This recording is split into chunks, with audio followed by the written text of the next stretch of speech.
the Morning Huddle, everyone. I'm here with my mommy's folks. I'm going to be talking about family time and the importance of family time. And we're going to share some things about, our family time and what we do. Obviously, because of the pandemic, people were forced to spend more time together, right? And now that we're sort of all going back to work and going back perhaps into our normal routines or some semblance of that. But how much quality time do we really spend with each other is the question, right? Yeah. You have your stats up? We did a unofficial poll, right? So you want to share with everyone what you have? Yeah, so our first question was, how many days a week do you eat as a family? And the categories that we split them up in is, we did 1 to 2 days, 3 to 4 days, 5 to 7 days, or never. And the whole 41 people have taken it so far. So 51.2% responded that they have dinner with their family 5 to 7 days a week. You want me to read off the entire stats? Yeah. For that category? Right. So 29.3% have said that they have dinner 3 to 4 times together, 4 times a week, 3 to 4 times a week. And then 14.6% have responded and said that they eat as a family 1 to 2 times a week, and then 4.9% said they never do. Okay. That was the first question. All right. So that's interesting. So we try to eat together every night, right? Night, yeah. We rushed and made dinner tonight because we had to be on the live, right? Yeah. Before 8 o'clock. So, and that's part of our family time, is that we're in the kitchen together, right?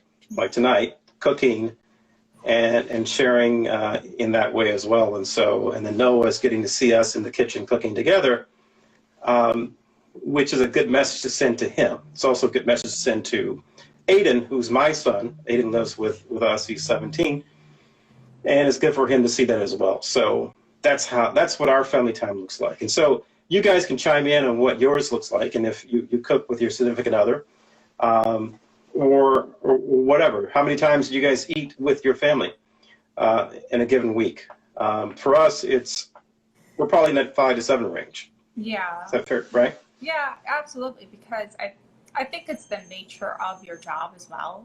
So it's almost like that is probably the only time during the day that we are able to have family time where everybody can sit on the table and just sit together and eat and, be in the kitchen together and all of that. So I think that's like the highlight of our family time.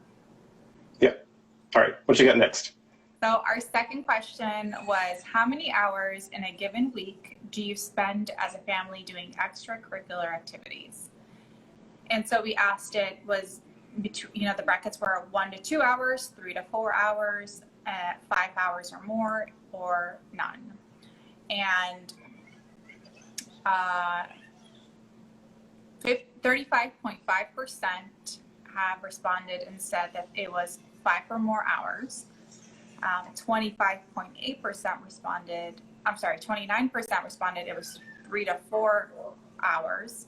25.8% responded it was 1 to 2 hours. And 9.7% said none. So 4% aren't eating together, 9% aren't doing extracurricular activities together. Yeah. Be it family night, be it pizza night, be it go to the park together, whatever the case may be. Yeah. That's sad. It makes me sad. Yeah. It could be sometimes like the family dynamics. It just are not set up that way. Maybe it is perhaps a single family household where, the mom is perhaps, or the dad is working all day and the kids have to, eat by themselves or whatever the situation is. So I was reading some statistics that children are more acquainted with their technology than they are with their parents. they're spending probably 10 hours a day interfacing with technology and 24 minutes a day on average doing chores. So that doesn't leave much time for family time, does it? No. Yeah, that's So interesting. that could be part of the challenge as well. Yeah, because if you're doing, I mean, if the kids are on, their devices and the parents are on their devices, then there's no time for extracurricular activities, right? Right. Unless somebody like makes the initiative. I hope this is a family time moment for people watching. Yeah. So you should be watching with your family and not alone. So please call everyone in the room. What else do you have? Okay, so my third question I asked was, how many times a year do you go on vacation as a family? So the brackets were once a year, twice a year, 3 or more times a year, and then none. And so the 35.7% said none. Wow. 33.3% said once a year. 21.4% said twice a year, and 9.5% said 3 times or more a year. Wow. Yeah. A big percent said none. Interesting. Yeah. I wonder if also they're taking consideration Corona.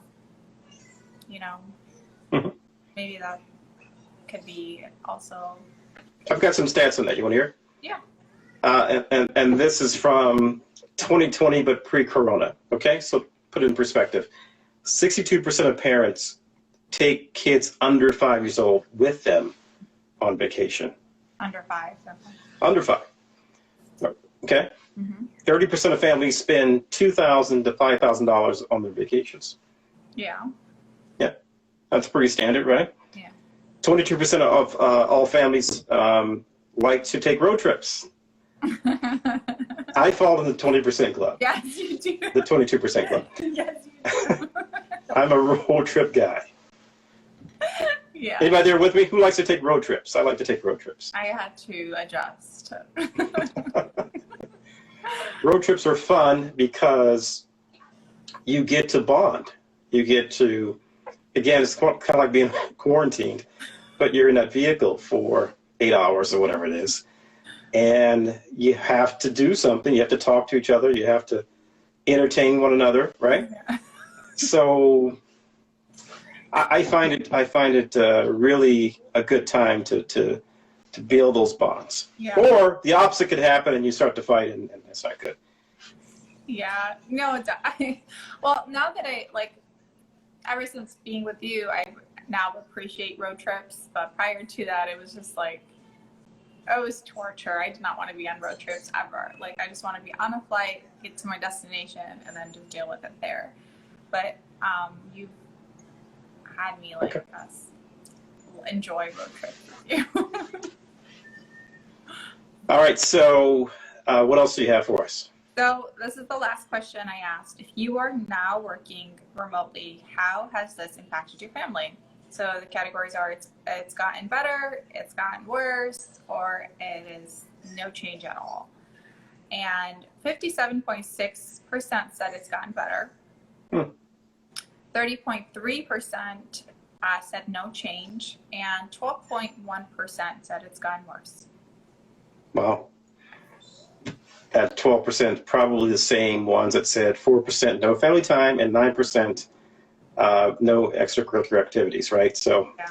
probably the same folks answering those questions. So that's interesting. So I think for us, I say thank God for 2020. Yes. Right? How many of you feel the same way? How many of you feel, I am so glad that 2020 happened the way it happened? Yeah. Or are you begrudging the fact that we've had the coronavirus and all this civil unrest and what have you? How are you looking at it? How are you thinking about it? How are you processing 2020? It is definitely going to be a pivotal year, right, that everyone's going to remember. But how are you going to come out on the other end of this? And I think it's a blessing in disguise. Is my thought. Yeah. What are your thoughts? I agree with you. Yes, 100%. I agree with you. I think that it's allowed families to bond, and kind of get together and just have that, that luxury of being together, without kind of worrying, whether or not they're going to have to split their days up between work and family time. So I think it's really is a blessing in disguise. And I also believe, like, with us, like in our family dynamic, in your line of work, we barely ever see you, and especially we were coming off of the holiday season, and when that comes around, we barely even see you. And so I think it was just a great refresher for our family to just have that time together. Mhm. It definitely is a blessing. I always will say that pandemic is a blessing. Obviously, if you've lost a loved one, if you've gotten sick, I mean, that's a tragedy. But I think overall, I think people were faced to, were forced to face, whatever they were trying to avoid, whether it's their love life, their relationships, their families, their finances, whatever it is that was kind of they were putting on the back burner kind of resurfaced, and it allowed them to kind of just face it, because there was nothing else to do. It was just like, if you're, with your family, you had that. If you were alone, you had, kind of have to deal with all of that. So, although it might be a little heavy for some people, but I think in long term, it's a positive that's common, that we've experienced. Yeah, I mean, to your point, sad that 200,000 people had to lose their lives because of coronavirus. Mm-hmm. But we've got to turn it into a positive. We can't allow it to affect our mental health in such a way that we start believing in self-fulfilling prophecies. And we've got to see this year as it happened for a reason. Yeah. Right? Mm-hmm. And, the reason I'm doing this podcast with you right now is because of coronavirus. And it has been life-changing for me, the things that I'm doing now with my life. Mm-hmm. And I think many people can say that. Many people can say that they've made a transition in their life as a result of 2020. Again, it's horrific that people had to die as a result. But for those of us who remain, how do we want to represent their lives? How do we want to honor their lives? Right? I think by how we live it, by how we live our own lives, right?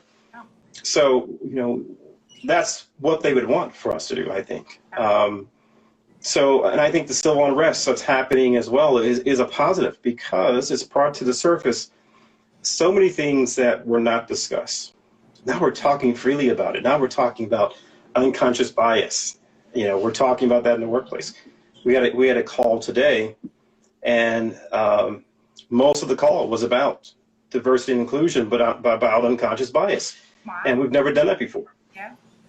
So that's because of the events of 2020. That's why that's happening.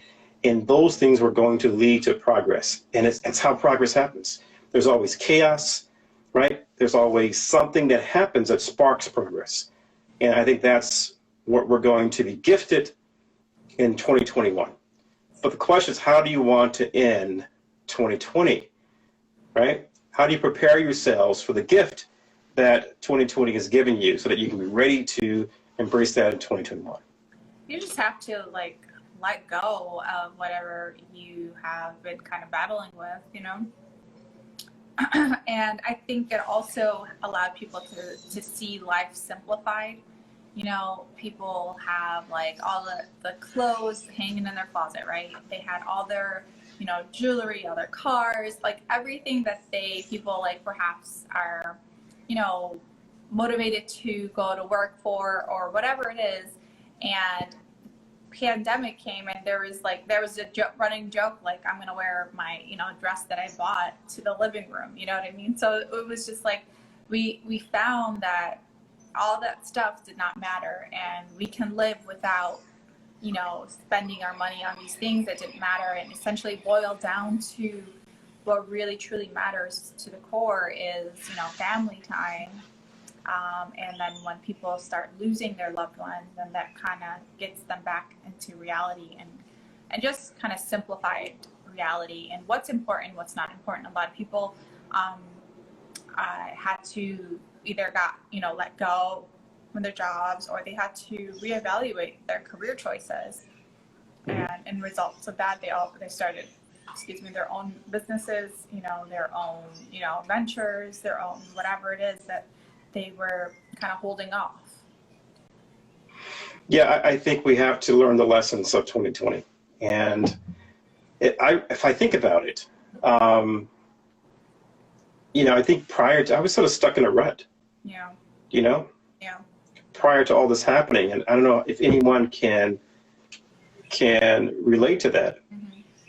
But, when this all took place, it sort of snapped me out of that rut. Mm-hmm. And refocused me and allowed me to reprioritize my life. Yeah. And things that are important. So someone says we need to be grateful and live in the present moment. Absolutely, we have to live in the present moment. And we should look back on history as only a teacher. History should be something we learn from, not something we begrudge, not something that we look back, with this feeling of contempt. Yeah. We should learn from it, right? Mm-hmm. And that's what it's there for. That's what history is there for. Whether it was something that tragic that happened or something that was great that happened, how are we learning the lessons of the pandemic, of civil unrest, of George Floyd, so on and so forth? Are we really taking stock in those things and what happened and making our lives better? And I think for the most part we are. I think society has changed. And we're also seeing the ugliness of society as well. It's like pull this veil back, right?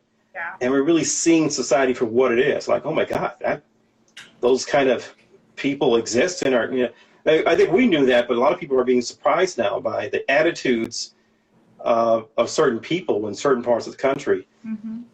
When it comes to, race relations and things of this nature, when it comes to the coronavirus, it seems to be, what political party you belong to, as opposed to just belonging to the human race, being American, and having common sense. Yeah. To me, those are the things that matter. What are your thoughts? I was long-winded there. Yeah, no, definitely. I mean, it just showed, the good and the bad. And now I think in results of the pandemic, where people were locked in their homes and they were forced to kind of face their demons. And so they were forced to face these demons. And I think like a subcategory kind of came out of that, where we see these anti-maskers, anti-like lockdown. And I think those people don't want to face their reality. And so they were like, okay, enough is enough. I can't take it anymore. We need out of this. And I think that's kind of like where that group stems out of, because and that's what I believe, because everybody else was, complicit and just kind of going through the motions. It was like, okay, we're going to be locked down for a couple of weeks, and then it went months, and now it's fall. So it's like a whole, we missed spring, summer, and then we're into fall right now. So it's pretty much like we've missed half of the year and kind of just sitting with ourselves. And I think that kind of just stemmed that anger. And then we have the revolt, that George Floyd and the Black Lives Matter movement, everything kind of stems out of that. So I believe that is direct result of, people kind of just, they are forced to face their demons, and whichever way they responded. Yeah. I think we got to be careful. That I think there are people who are trying to hijack the movements that are happening in 2020. And I think we've got to be careful not to paint things with a broad brush. Yeah. Like the Black Lives Matter movement, for example. Yeah. And, people are trying to hijack that movement and for their own purposes, mm-hmm. which is unfortunate. Yeah. And so, we've got to just be focused. We cannot be distracted by those things. Mm-hmm. And And what we really want, all of us in the middle, and you and I were talking about this earlier, there are people on the extremes who control the narrative, who control what we fight about. And the rest of us in the middle look at each other with suspicion, right? As a result of what those on the extremes are arguing and fighting about. Mm-hmm. And we ought not do that. We need to take back the narrative and say what we need to be focused on is things like unconscious bias, things that we have in common, how to make this a better place, how to ensure that we have equality for everyone. And don't let extremism derail us from those goals that we're trying to achieve, you know? Yeah. So it's not about, you know, if I put my mask on, and I feel sorry for people who get caught into these traps. And that's what they are. These are traps that they get that are set for them, and they fall into these traps. And it shouldn't be about, if I put my mask on, that means I like a certain president, or I agree with your philosophy. It's not about that. It's about what's right for the common good, right? Mm-hmm. And I have a role to play in that. Mm-hmm. That's what it's all about. When we make it something else, again, we start to buy into those extreme arguments that are made on the fringes. Yeah. Right? Yeah. So now that we are, I mean, I know we are still dealing with the pandemic. The pandemic is not over.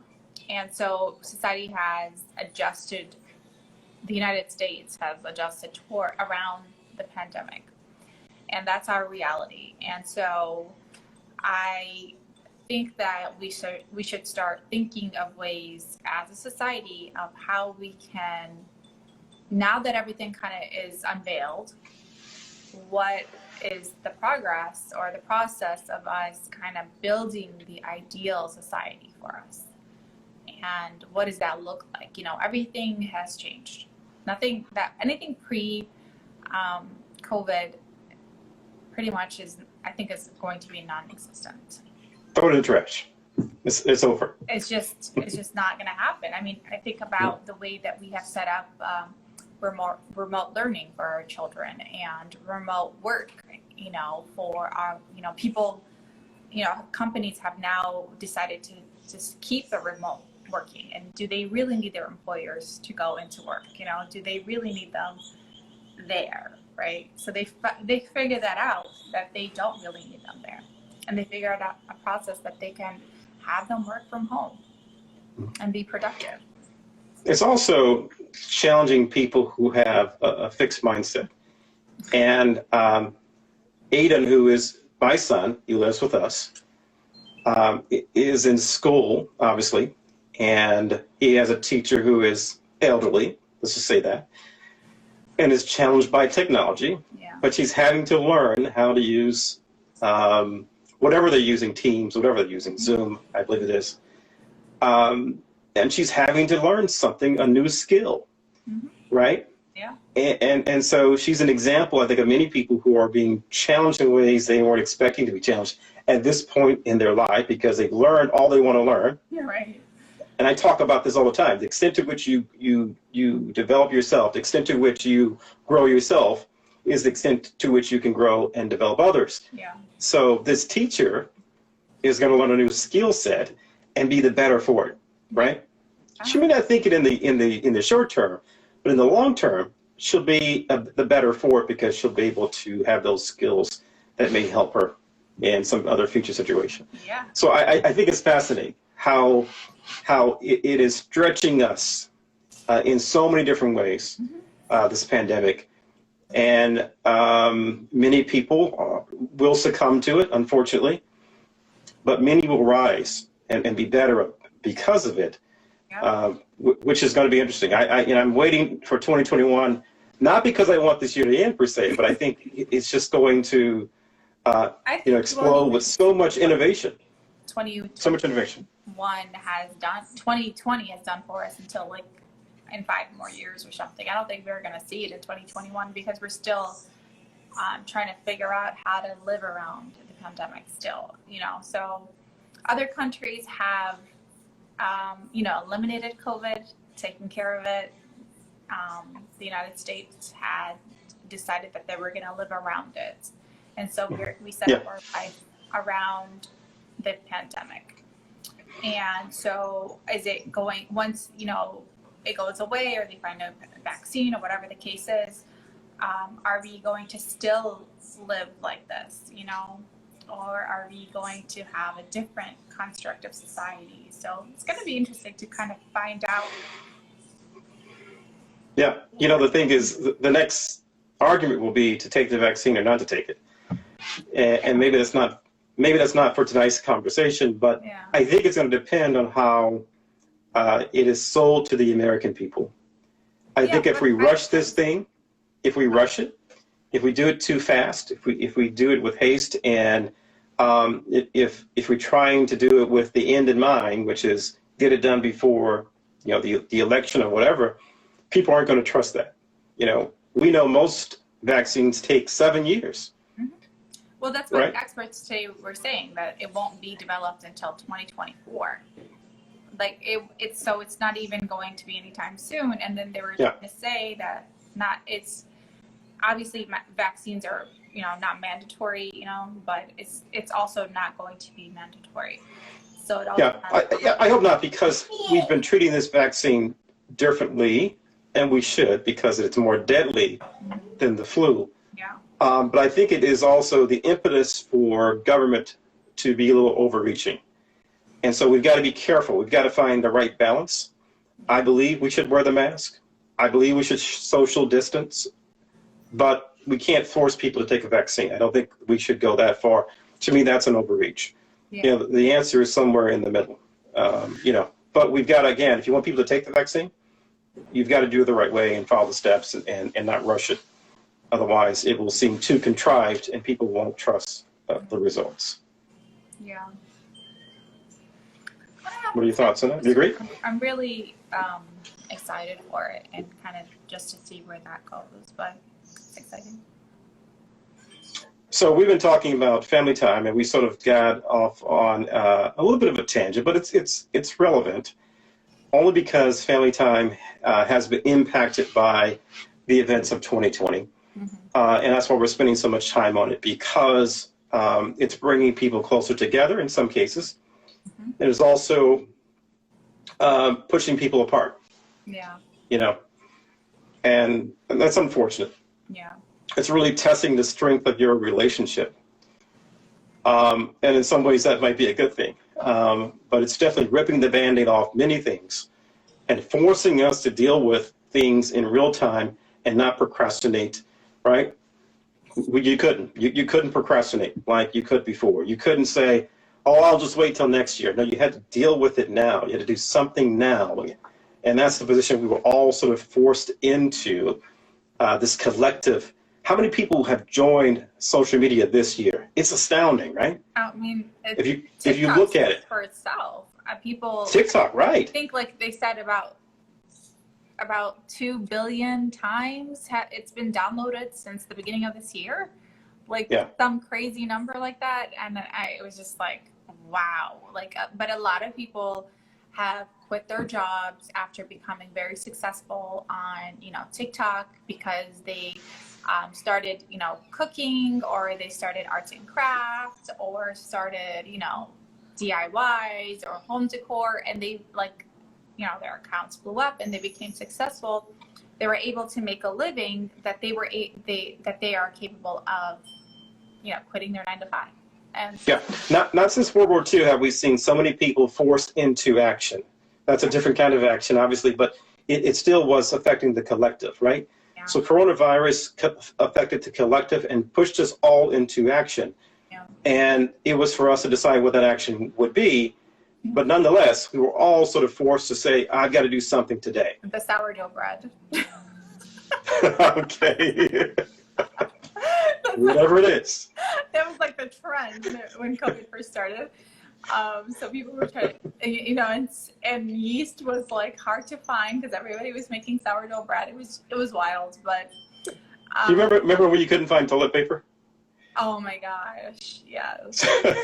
Or water. Remember, I bought. Yeah. Oh my God, I bought a 32 case water for $21 or something. It was insane. It was It so, was it insane. was wild. And it was like a drug deal too.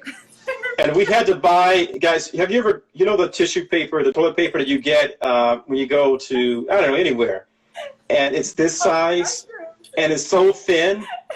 We had to get that toilet paper. It's industrial, commercial, whatever toilet paper. I don't know what you want to call it. But it was huge and paper thin. It was awful. It was awful. But it was great times. But no, it was. You know,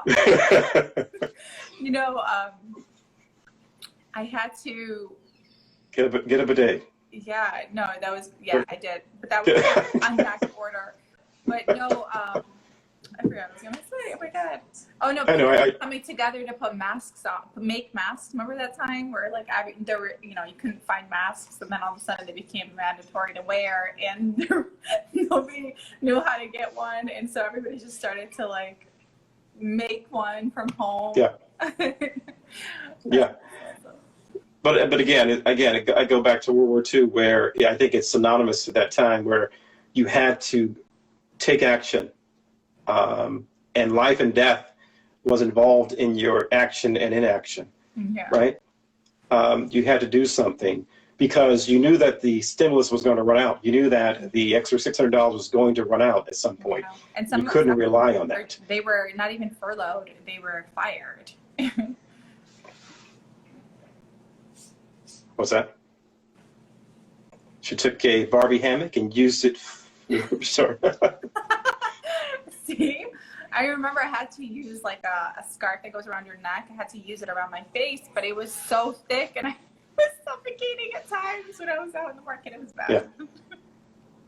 Yeah. What's also important is that, we've got a small son, 20 months years old. But, going through the pandemic, it was important to make sure he never felt stress from us, right? It was important he always felt loved and that everything was okay, no matter what was going on. I was furloughed for 4 months, right? So you don't know what's going to happen, and you don't know, is the company going to go under? Yeah. Am I going to have a job? I never let those negative thoughts enter into my mind. I just knew it was going to be okay, right? And you were great support to me. I just want to say that right now. And I think that's why we're perfect for each other, because we always think positively about our situation, no matter what's happening. And so it's important that he feels that too. Yeah. I don't think he was none the wiser. He had no idea a pandemic was going on. He had no idea Daddy was furloughed. He loved it because I was always home. And we developed new routines, and he thought it was great. And that's how it should be perceived by your children. So I think it's so important, no matter what's going on, no matter how difficult things are, your children, you can't put that stress on them. Yeah. You cannot. You can't have them share that burden of those moments. Yeah, you have to stay positive. Oh, thank you, Berta. Oh, thank you. Yeah, you have to. There's no way. I mean, if we were stressed or we were, anxious or just in a bad mood because we didn't know what the future was going to hold, children are very smart. They pick up on energy. They pick up on energy right away, like it's crazy. So we definitely have to maintain that. And I think it's funny. I'm sorry, I'm talking over you. Yeah, I just said we just had fun together. Oksana, you're eating ice cream 24/7. I know I gained 30 pounds. I know it doesn't look like it, but I gained 30 pounds. Me too. One of the things that Aiden said to me was, and this was interesting because, he's 17 years old, so he's old enough to know difficult times in the past. And he said to me, I'm not worried about it because you always pull through. You always figure things out. Yeah. And I needed to hear him say that to me. Yeah. But it was evidence of how I raised him too, because he believes that much in me because I don't allow him to see me stressing. Yeah. I don't allow him to think for a moment that I don't have a backup plan or a solution that we can't figure this thing out. We went from back in 2012 when he was much younger from a very difficult situation that year to buying a house, to getting a much better job, and so he believes that this is just going to happen. Daddy's going to figure it out. Yeah. And so my point is, I'm not bragging myself. My point is that you got to give your children that perspective and that hope that you're going to figure these things out, right? Yeah. He's a Hey, Julian. optimistic child too, and I think Yeah. that's what I really love about Aiden too, because he always likes to see the positive in things no matter what. He always weighs out the positive first, and I think that's obviously that's a great attribute that you have given him. So that's kind of what our household is compiled of. Yeah. And then Noah running around. And I will say one more thing. We're talking about family time. We're talking about a lot of things. Talking about the pandemic, 2020, so on and so forth.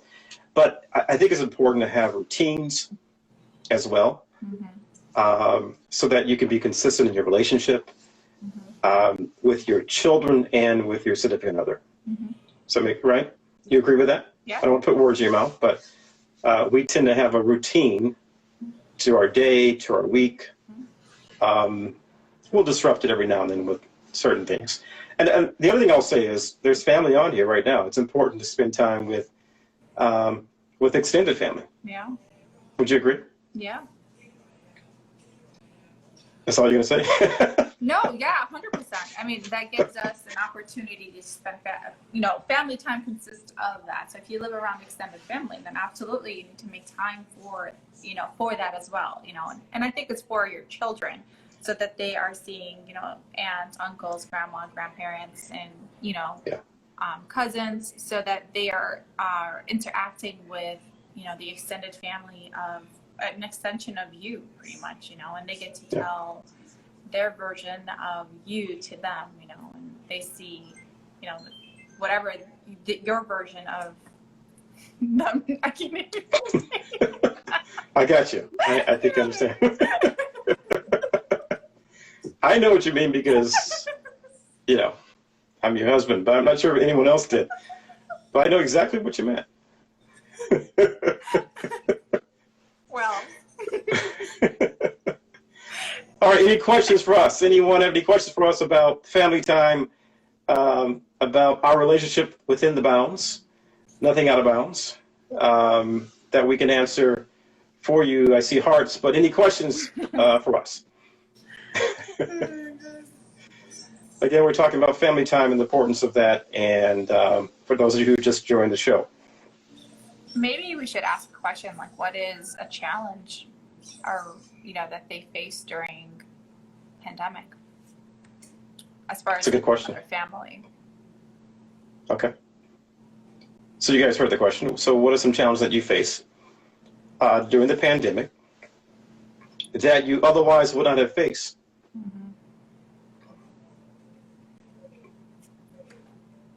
phone keep turning off.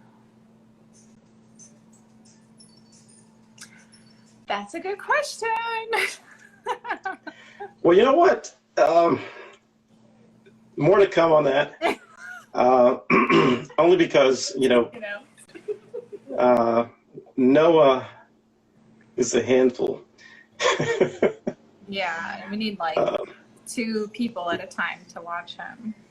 And I don't even know if he'll even sleep if we're not around. So You're right, Roberta. That is important. yes.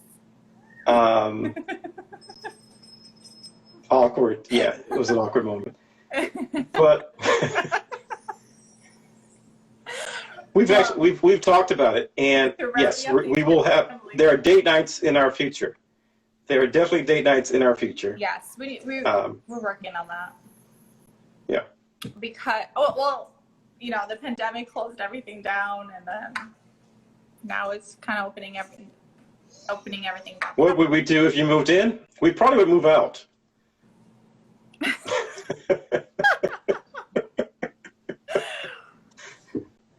All right. No, but we got some volunteers. all right, we can have a volunteer debate. Oh, you don't know what you're getting yourself into. With little Noah. There's no take backs. All right, Oksana is going to babysit. We do, we travel together, we go places together, but Noah's always there. I mean, we go out to eat, but he's there. So yeah. we just haven't had an official date night for a little bit, for a while, right? Yeah. Or It's been a year, maybe. I don't know. a year, yeah. Yeah. You know, the whole pandemic thing. Mm-hmm. Blame everything on the pandemic. Yeah. We had a very busy year. You know, we moved, and then I was young, and then it was just like you had a new job, and then the pandemic. It was just like a whole bunch of stuff. So it's coming. But we do watch movies together at night. When Noah goes to bed, you know, we try to spend time together once Noah's put to sleep. Yeah.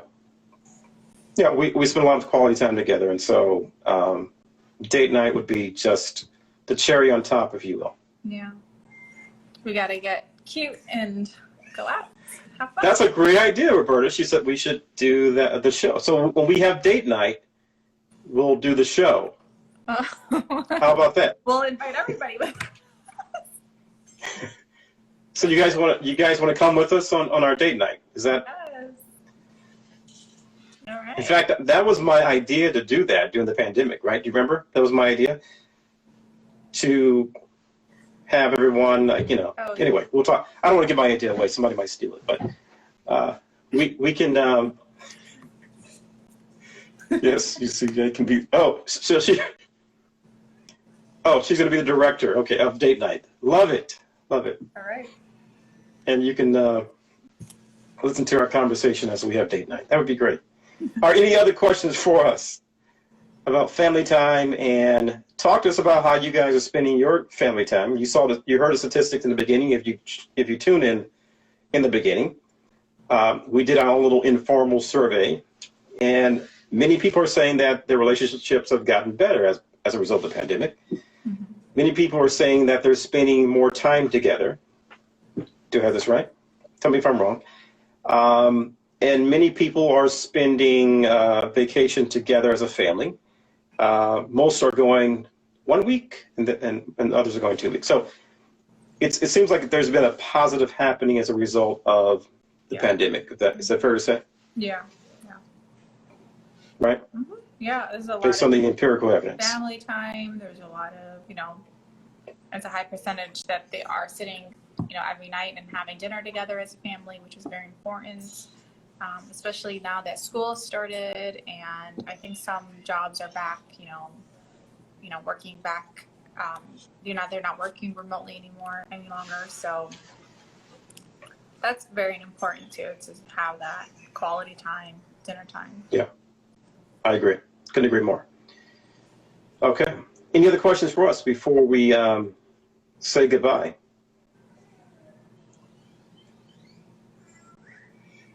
I was going to bust out into the Blue's Clues song. So it's time for so long. Don't even, because he'll come. He'll come start singing. Oh boy. Noah has taken over the TVs in our house.